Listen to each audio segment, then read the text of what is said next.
Welcome to Catholic Homeschool Radio, where we begin conversations to help parents enrich their lives and make practical decisions for the future.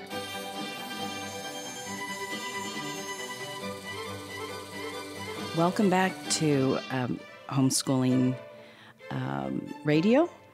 And we're still talking with Lisa Kotasek, and she's started Homeplace Wisdom. She's told us how that evolved from workplace wisdom and how she got a lot of her connecting skills from her mom, who is still doing all sorts of beautiful things, building the community in her own church back in Ohio. There is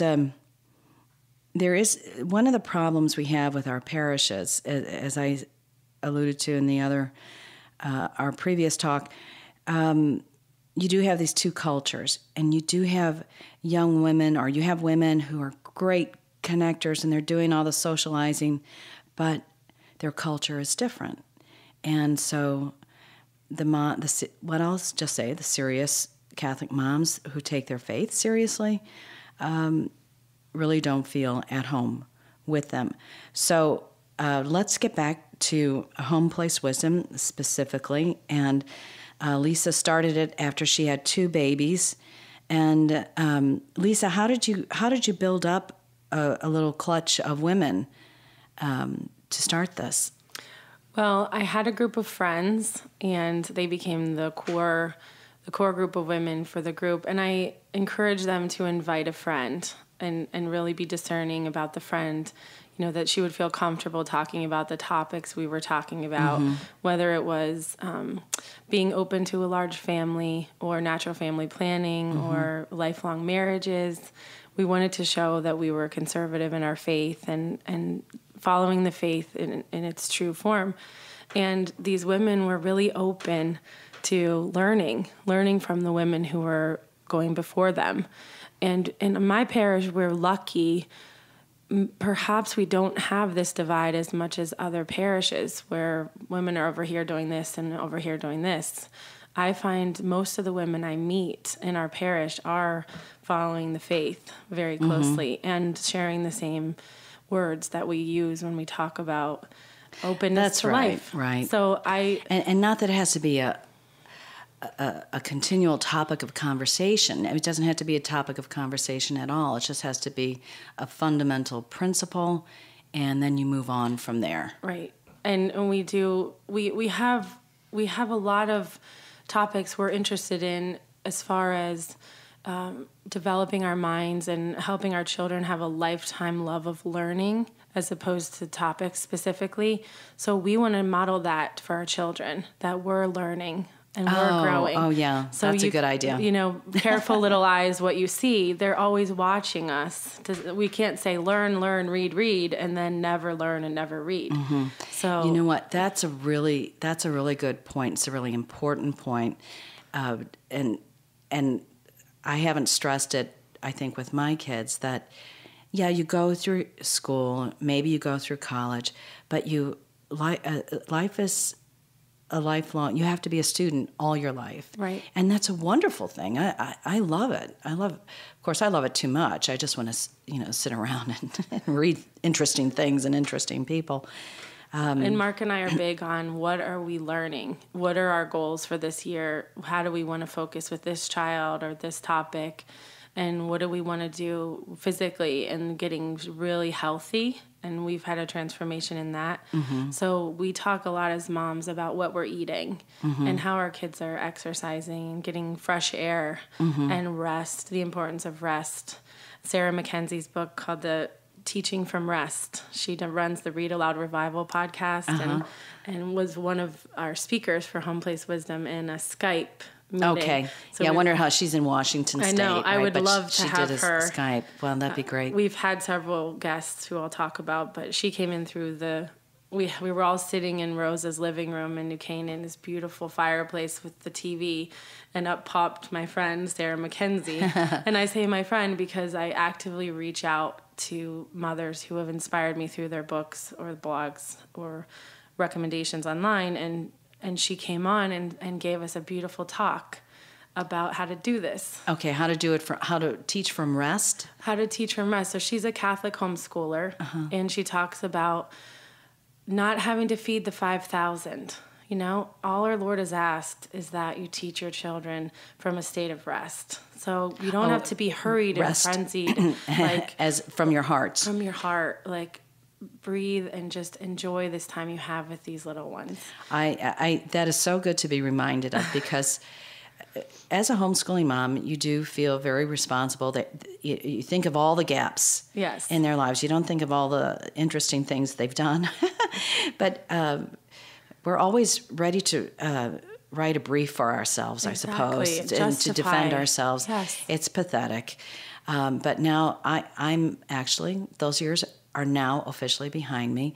And I said to a friend, I'm going to spend half a year asking God's forgiveness for the crummy job I did, and then the other half of the year praying that I forget about it, well, which I'll probably do successfully. I'm going to officially object on the record, Priscilla, because I know your daughter very well, and she's babysat my children, and she's instrumental in their lives. Oh, that's sweet of you. Thank you so much. She's super smart and articulate, and I would love her education for my children any day. Well, thank you. I'm very impressed. Yay. And I think I guess I wasn't really fishing for that, but it's one of those things a lot of us do, where we're always second guessing, and we just put it in God's hands, and we know there are gaps, and I pray to Our Lady of the Gaps to Priscilla, fill really, it all out. The gaps will be filled by the children and living in the world, but we can't punt education to the government. The government wasn't given the duty from our Lord to get these kids to heaven. That's true. That much I got across to the kids. The schools are great, and if we use them, great, but what a blessing to invest in homeschooling your children. Mm-hmm. My husband told people when I was homeschooling them that it was the best private education they could ever get, the most expensive, given my background. That's right.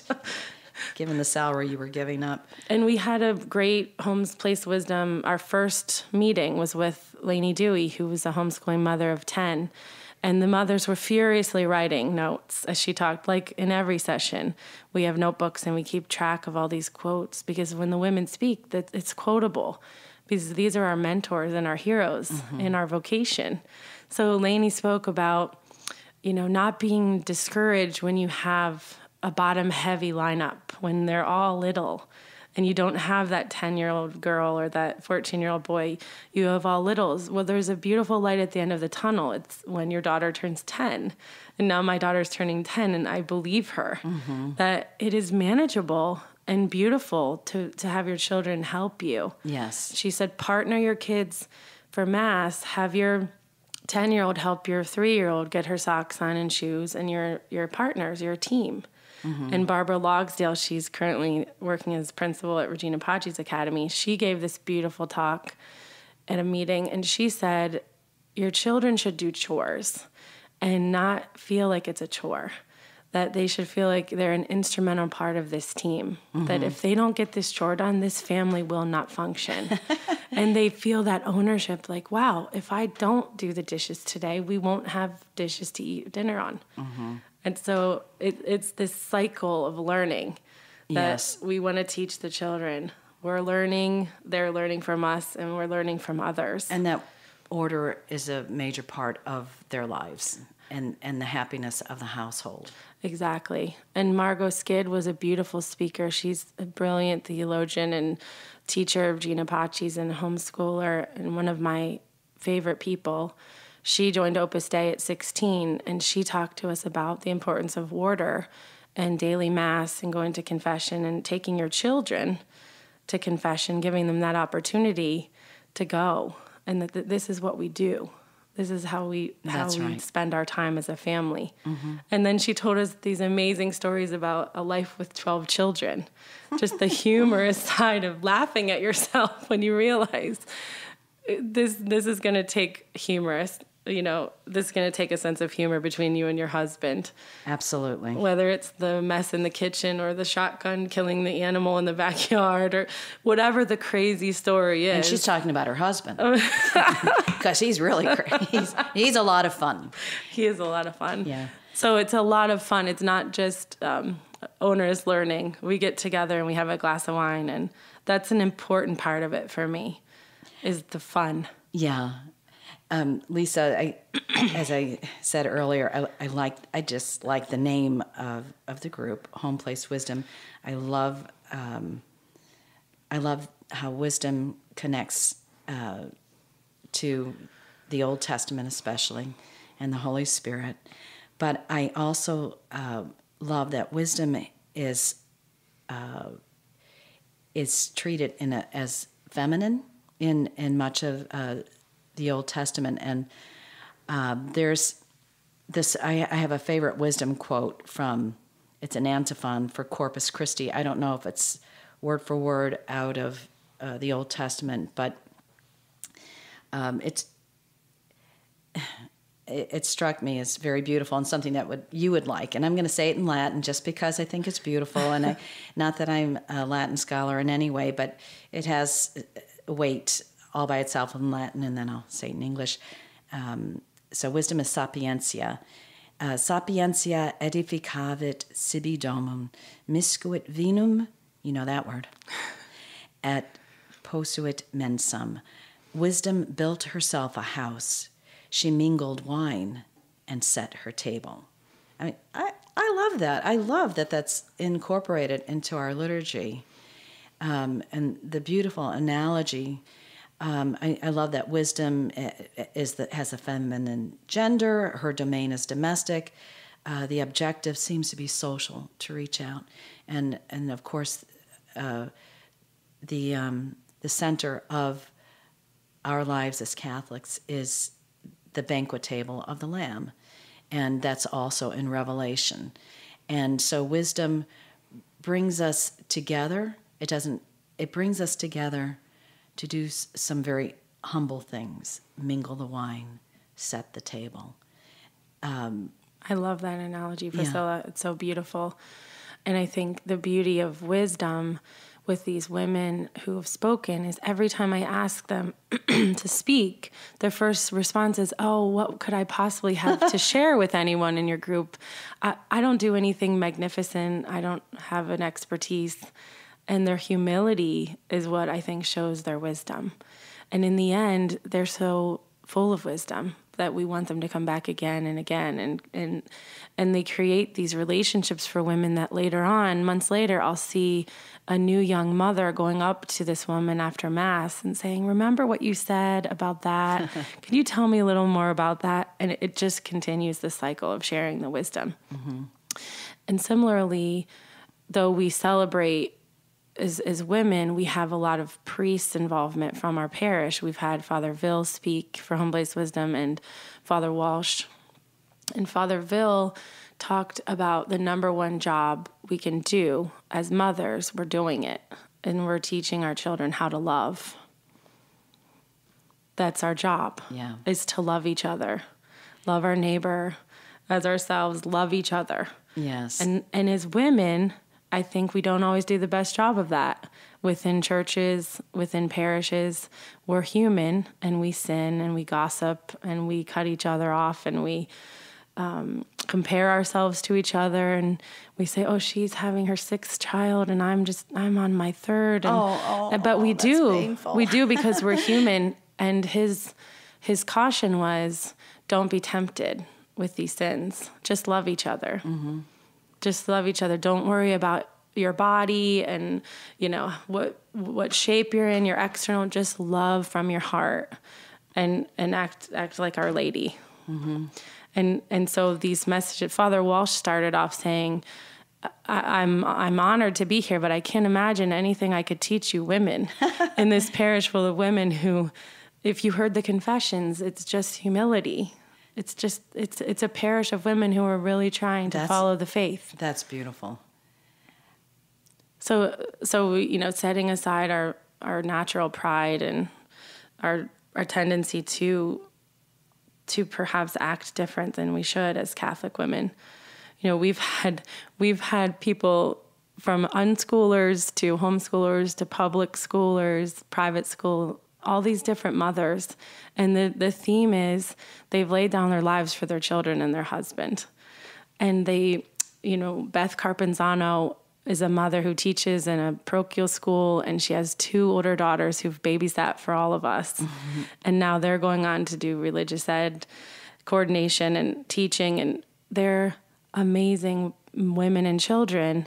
And they say, cleave to your homes. Let your children want to celebrate everything at home. Mm-hmm. Make your home the home the other children all want to be. Right. You know, cook with them, make homemade pizza, have a sauce that everyone loves. And Maria Marchetti, the powerhouse easy for Maria right? to say. You know, she's another matriarch in our parish. She's like the mother to everyone. And she gave the second speech, I think, in Homeplace Wisdom about teaching your children to do their chores perfectly. That, you know, when they push the crumbs under the table and, you know, we do the job perfectly, and you teach them how to do it, how to have that order, but also how to make your Sunday your family meal. Yes. And they do it as a family every Sunday. And they closed down their restaurants. They're closed. They come together and they. Though I've been disappointed on a Sunday when I found that out. But God bless them. That is the way it should be. They should be home enjoying their beautiful families. And that's the traditions of the faith that we want to instill in our daughters. That I have traditions growing up as Protestant, but now I'm learning what we might do on a given feast day. We had Timmy Vitz come to speak, and she wrote The Continual Feast. Yes, I love that book. And Lainey had given me that book years ago, and I didn't realize her daughter, Timmy's daughter Jessica, was in my homeschool co-op down in Pelham. And so we got Timmy to speak, and it was an amazing night. And one of the things she told me, aside from, you know, all the humorous stories, was that she made time for her husband. Though they both were working, they would meet for lunch dates and give each other in the city and give each other focused attention.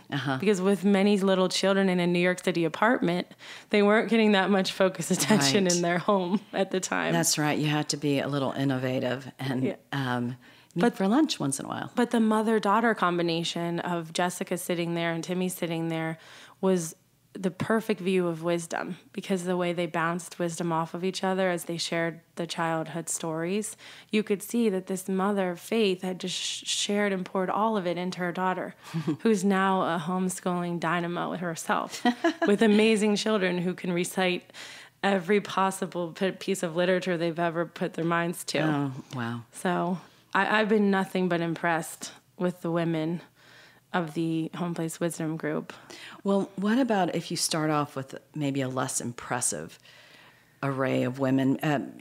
The advantage of being in Fairfield County is the density of the population, at least closer to New York City. Right. You draw from a lot of talent, actually, and people. So let's go back to that. That home in Northeast Ohio, where it would be kind of tough to find maybe enough women. How would you go about that? You know, it's interesting. We spent a health sabbatical in Worcester, trying to get healthy, and we did. And I met beautiful women in the parish there, but they didn't have a program like this. And I think if I were to have stayed longer than 5 months, I probably would have started small and started with topics. Yes. Yeah. I would have just come up with topics, whether it be time management for moms or so maybe you would have led a discussion. I would have led the discussion. Maybe once in a while find someone who, like your mom, who could make a presentation. Right. And my mom and I have presented together on topics like keeping children safe in schools or, you know, different communities, situations. And I probably would have invited Patrick Madrid to come up, or someone from Steubenville, someone to come up to sort of... Okay, how far is Steubenville from there? It's maybe 3 hours. Okay, I mean, that could be daunting for a mom just starting out. Yeah. So maybe that would be down the line. Yeah. Maybe she'd see if she had enough interest, and then maybe their Homeplace Wisdom would meet 4 times a year, Right. and then also sponsor a larger group and invite the husband so that there would be a speaker like Patrick mentoring. Right, and that's how I've interweaved it with the Hallie Lord visit and Jennifer Fulweiler. Those events, I encouraged the husband to come when Jennifer Fulweiler came and signed her book. Did you have that at the house? I had that at the parish. Okay. So I invited. So it was a parish event? It became a parish event because she was so popular, and it turned into a great night. But if a smaller local parish wanted to start a Homeplace Wisdom, I would certainly start small with the core group of friends the women might already have, and be a welcome wagon to the new women to the parish. Okay, what maybe it shouldn't. Yours isn't really connected with the parish. You have you have good mentors. You have friendly priests, and they're probably just very happy that you've gone with this. Right, and very supportive. I think some pastors don't. They want Catholic things to be under their auspices, but we're finding that hard to do. Some of us, as I said before, we're not going to get anywhere if half the group is not of the same mind as the other half. So I think it's a good thing to if a mom has a pastor or a good priest she can talk to, tell them what she's doing, bounce ideas off, and say, and if she's friendly with him, say, I'd like you to be a kind of mentor, but I'm going to go with this, and it's not going to be under the auspices of the parish. But if there's a way that I can reach out to the women in the parish, I'd certainly like to do that. That's exactly what I did, pretty much, and I would recommend that. Especially because the priest already has a lot going on with the programming, at least in our parish. And I also think there could be some times when you might want to talk about a topic that you might not want to have it be in the parish. You might want to be able to maintain the freedom Sure, yeah. to have it be a private group that talks about what's near and dear to the moms' hearts in the group. But I would certainly not feel that it's daunting to start your own group. If you're in any way extroverted like me. Okay. I mean, all you extroverts out there. Really, I mean, just go for it. Just invite. I would ask the priest, who were 3 women Oh, good. who have inspired you and you've seen live the Catholic life and who might be open to speaking, and invite them. And they'll be honored. Yes, they'll be humbled and honored that you would ask them, and then maybe ask one of the members of your group of friends who has a special talent. Like Angela Marchetti is in our group. She's one of my best friends. She did one of our sessions on cooking and meal preparation, and she was our age, and it was fantastic. We learned so much about prepping ahead. Did she do all that before she got married into the family? She was. Her father is he makes wine, and he has a great garden. Wow. Their family has a great... And where does he live? They live in Stamford, too. So their families, both sides, she has this incredible family, and it's all about going to Mass and practicing the faith. So she's a great example to me, how to be a good friend. And if you're ever having a dinner party and you need someone to make a tablescape, she makes the most beautiful tablescapes. And she is really good on friend. preparing you on how to prep for a dinner, showing all of us how to prepare everything the day before. And that you really can have it all done and then cooked in 10 minutes. I've heard of that. Right. I strive for that. I'm totally for it. I think it's a great way to go. But you can use online tools to help you with your group too, like meetup.com, and you only allow your members who you've invited. You can make it a private group so that only those you've invited would get the emails. I use a Yahoo group, so when I send emails, it goes out to the whole group. You could just have an email list that you keep yourself, but it becomes a lot for me with the 5 kids, so I just use a Yahoo group. And the online supportive side of the group is really important. People will post an email that says, can you give me advice about this? Or does anyone have a good doctor? And I'm on a couple of other lists too. That's a big thing.